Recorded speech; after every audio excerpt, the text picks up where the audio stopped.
Today's reading is from Miss Ivy Cox. She is the author of The Deviant Alliance, and the title that I'm reading from is Promise to Break. This is a Mafia romance. There are quite a few trigger warnings, but from what I hear, it's pretty spicy. So let me go to these trigger warnings first, because if you are interested in this first chapter that I'm going to read, which none of these are present in there except maybe the mention of one, and it's really not that in-depth. These trigger warnings definitely show up throughout the book themselves. So this is a dark romance, and it contains this list of triggers: bullying, bloodshed, violence, bananas, the death of a child, the mention of parental abuse, suffocation during sex, the mention of rape, a detailed rape scene. The author also gives an additional side note that this book ends with a cliffhanger. The books, however, come out close to each other, so if you're still there, the Fierro boy is waiting for you.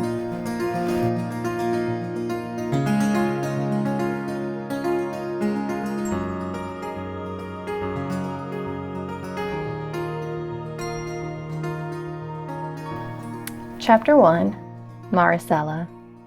This is the right choice. I gaze at them without moving. He kneels on one knee as she stares into his eyes, her mouth gaped, her eyes shimmering with tears until one escapes, landing on my sister's delicate cheek from her long, flattering lashes. Her dark brown hair frames her face like a halo, giving her an angelic look while she admires the man who promises her the future she deserves. It's already happening. A moment, a glimpse that I was too complacent to predict. I should have, but didn't. I should have run. I should have taken her by the hand and ran as far as I could. Will you marry me, my love? My starved belly rumbles loudly.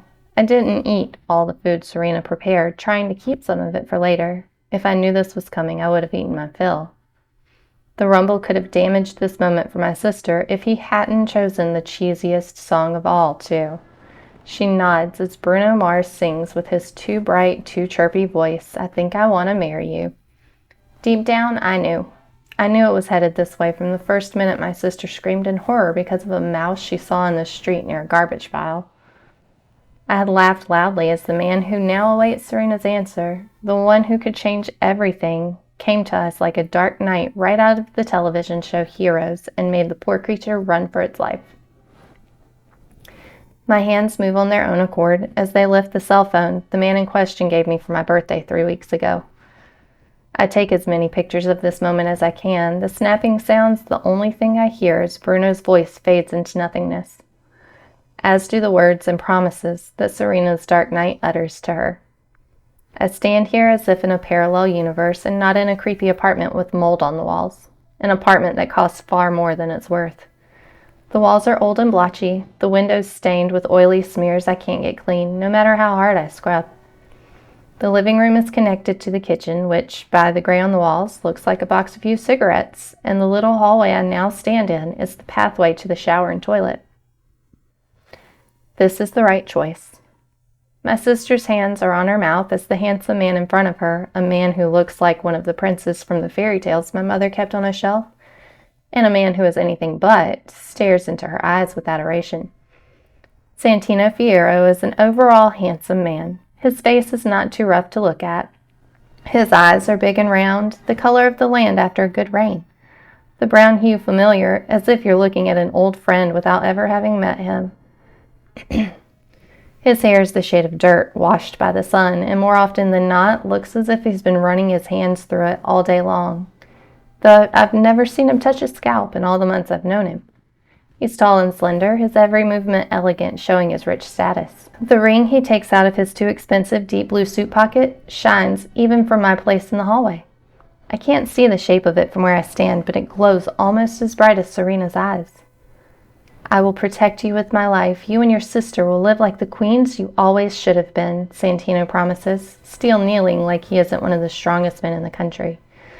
My tongue itches to say something to stop this, but I don't speak a word. "Your sister will always be the victim because of you. I hit her because of you. She will die because she loved you. You are weak, her weak link." The cruel words of my father play on a loop as Serena sheds what I assume are happy tears as she murmurs yes. This is the right choice. Meanwhile, I continue taking picture after picture with the camera on my phone, a phone that probably costs more than everything we own. Mari, Serena calls to me, raising her voice. I assume because she thinks I'm in the bathroom. She looks surprised to see me standing with the phone in my hands pointed at her and her questionable future. Her enormous brown eyes are kind as she spots me lurking in the hallway. She smiles as brightly as the sun. Serena will get her happy ever after, and I will not be a thorn in her way, so yes, this is the right choice. Serena and I are like land and deep waters. She is the stable one, the sure earth to be on, where I'm as wild as they come in looks and in temperament. She reminds others of an angel with her deep brown hair and eyes, her tan skin, long legs, and classic Latina looks. I, on the other hand, look like a tiny creature from a faraway land with an awkward body that wants to take the shape of womanhood, but doesn't, even if I'm 18 years old already, only because my breasts have already decided to be on the spectrum of large. My hair color is difficult to determine. It sometimes wants to be red and sometimes brown, sometimes straight and other times curly. Serena calls the color a faded coral. I call it muddy red. The social worker who treated me kind of like a human with feelings used to call me a pixie, while she referred to Serena as an angel. Me propusa? Serena speaks in Spanish like a child who has just been presented with a long-desired trip to Disneyland. A forced smile takes over my face as I open my arms to hug my joyful sister. Your life will change for the better as well, little one. Santino ruffles my hair as he appears behind us, grinning with true warmth. Some monsters are better than others, and some heroes are the real monsters, I remind myself as I look at my future brother-in-law. My brother is 1 year older than you, Santino says. But I don't need any information about him or his family. I did my research. Killian Fierro, 19 years old in 2 weeks, a Scorpio, not that it tells me much, but a fact that's mentioned often. The silent killer of the Italian family. The progeny with the Irish name, the boy who passed the bar exam 1 year ago but still learning who knows what at the private college he attends. I nod committally, still staring at the man I will leave my sister with once I graduate college. Not for the first time, I search his eyes for the evil I know for a fact lives inside this man's heart, finding nothing. He's good. This is the right choice. The sun has begun to set, preparing the land for its friend the moon, shining its last rays over the tiny bed my sister and I share. We're going to be happy, mio raggio de luce.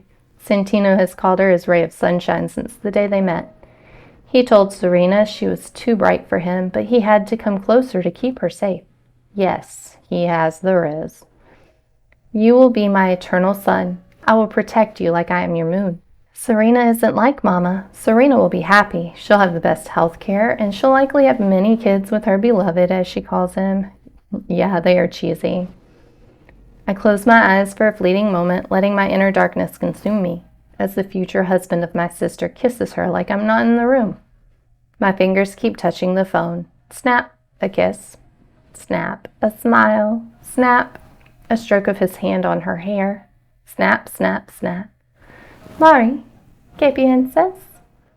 What do I think? You already said yes, I want to scream. How soon will you make me the happiest man amongst the living, my love? Can you think about a date? It can be today for all I care. Right, like the heir of the New York Italian Mafia could ever see himself eloping or something ludicrous like that. Serena looks to me as if I should have a say. Whenever you're ready to make my sister the queen she is, I guess, but let's not do it tomorrow. We haven't met the other members of your family after all. Santino chuckles as he slides the too shiny ring on Serena's slender finger. I stare at the huge teardrop rock that's shinier on her finger than it was in the box. Even without knowing anything about jewelry, I have no doubt this piece is expensive. It's stunning, I compliment, as it's expected of me when Serena flashes it before my eyes. Truly, I understand the importance of jewelry, if for nothing else, at least for its sentimental value. After all, the heart pendant on my neck is all I have left from my mother. This is the right choice, I remind myself again. Yes, the man in front of us is a killer, a cruel one at that, if the rumors of why he happened to be in this rundown part of the city 5 months ago are true. Personally, I never believed the tale that he wanted to escape his chauffeur for some peace and quiet, from what Joshi, the neighborhood gossip, said. Santino came here to clock a man, and brutally at that. After talking with Joshi, I decided to check for myself who this man, who had started coming by to see my sister day after day, was. The task was a difficult one, but people talk, especially when you give them food. From the information I gathered, I learned that Killian Fierro is a well-known businessman and entrepreneur. But according to the information in the forgotten parts of the Bronx, the Fierro family is just one of the mobster families within the New York Mafia elite, and Killian Fierro is the eldest son of the Italian capo Franco Fierro, and therefore next in line. Santino is not only handsome, but he is also well-mannered and dangerous as all hell. Yet he is loyal and, according to all reports, has never had girlfriends or lovers. From what the press could find about him, he is a dreamer of sorts, the pride of his father, the best friend of everyone. They call him a romantic executioner, with no evidence of the latter. The good boy of the Fierro bloodline.